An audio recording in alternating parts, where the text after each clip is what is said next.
नमस्कार दोस्तों, सबसे पहले आप सभी को नए साल की बहुत-बहुत बधाई आपको और आपके पूरे परिवार को। तो कैसे हैं आप लोग? उम्मीद है सब अच्छे होंगे।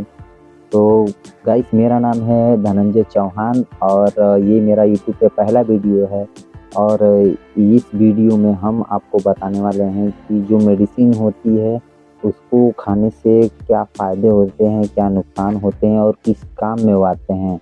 इन दवाइयों की जानकारियों के लिए ये चैनल हमने ओपन किया है।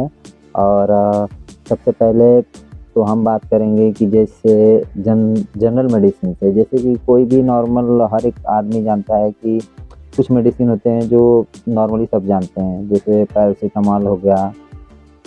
मतलब उसमें आते हैं कालपाल, डोलो, इन सब में पैरासिटामॉल ही होता है। तो जनरली सब लोग जाते हैं मेडिकल से खरीद के खा तो लेते हैं और किसी को असर करता है, किसी को नहीं करता है, ये भी होता है। तो वो लोग क्या करते हैं कि फिर से मतलब आधे घंटे 1 घंटे में नहीं असर किया तो फिर से लेके खा लेते हैं।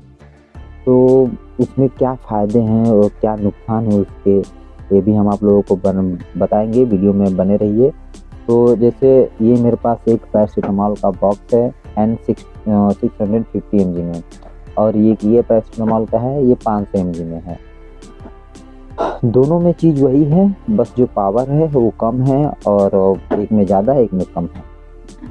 तो गाइस, जैसे पैरासिटामॉल किस लिए यूज़ होता है कि हाई टेम्परेचर रहता है, बॉडी में पेन रहता है, मतलब जिसको बुखार बोलते हैं, बुखार रहता है और ज़्यादा मतलब टेम्परेचर बढ़ा रहता है और बॉडी पेन वगैरह करता है, उसमें भी लोग यूज करते हैं, ठीक है। लेकिन अगर जब वही चीज़ अगर सामने वाले को नहीं असर करता है तो वो क्या करता है कि मान लीजिए कोई 650 mg का टैबलेट खाया, उसके बाद उसको नहीं असर किया तो आधे घंटे में फिर वो 1 घंटे आधे घंटे में जो भी होता है एक लेके खा लेता है। उसको तो सिर्फ उसका फ़ायदा पता है, नुकसान तो नहीं पता कि क्या उसका असर जाएगा बॉडी पे, वो खा लेता है, ठीक है। अब ये हम आपको बता दें कि ये बुखार के लिए और बॉडी पेन के लिए आता है, ये तो इसके फ़ायदे हो गए, ठीक है। कोई सर दर्द वगैरह में भी खा लेते हैं, कोई दिक्कत नहीं है, ठीक है। पैरासिटामॉल जो टैबलेट है 650 mg में, एक टैबलेट खाने के बाद मिनिमम कम से कम 4 घंटे का गैप चाहिए। एडल्ट के लिए 4 घंटे का गैप चाहिए एक पैरासिटामॉल टैबलेट खाने के बाद। और इसके हम जो साइड इफ़ेक्ट हैं उसके बारे में हम बताते हैं। साइड इफ़ेक्ट ये है कि अगर आप इससे खाते हैं तो अगर आपको असर नहीं कर रहा है तो सबसे पहले आपको तो नज़दीकी चिकित्सालय में जाके किसी अच्छे डॉक्टर से कंसल्ट करना चाहिए, अपनी प्रॉब्लम बतानी चाहिए, उसके बाद ही कोई दवा लेनी चाहिए। वैसे तो हर एक मेडिसिन बिना डॉक्टर के सलाह के नहीं लेनी चाहिए, लेकिन लोग लेते हैं, क्या। तो अगर हम इसका साइड इफ़ेक्ट जानें तो इसका साइड इफ़ेक्ट ये है कि अगर हमारे बॉडी में ये अगर ओवरडोज हो जाता है और इसका रिएक्शन चालू हो जाता है तो आपकी बॉडी पे रेशेस आ सकते हैं, वॉमिटिंग हो सकती है, उल्टी यानी, और स्वेलिंग मतलब बॉडी का फूलना, ये भी हो सकता है।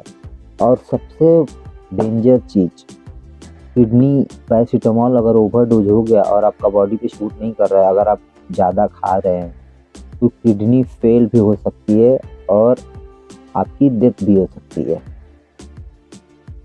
तो इसलिए गाइस, कोई भी मेडिसिन हो तो बिना डॉक्टर के कंसल्ट के ना लें।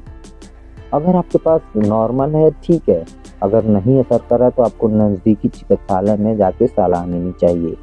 और दूसरी बात, जिसका किडनी डैमेज रहता है, अगर कोई पेशेंट हॉस्पिटल में एडमिट रहता है, अगर सामने वाले का किडनी डैमेज है तो उसको आप कभी अगर गए होंगे तो गौर करिएगा कि उनको जो पैरासिटामॉल है ना वो भी हाफ करके दिया जाता है, वो भी बहुत मतलब सोच के समझ के दिया जाता है, क्योंकि किडनी के पेशेंट के लिए पैरासिटामॉल बहुत डेंजरस है।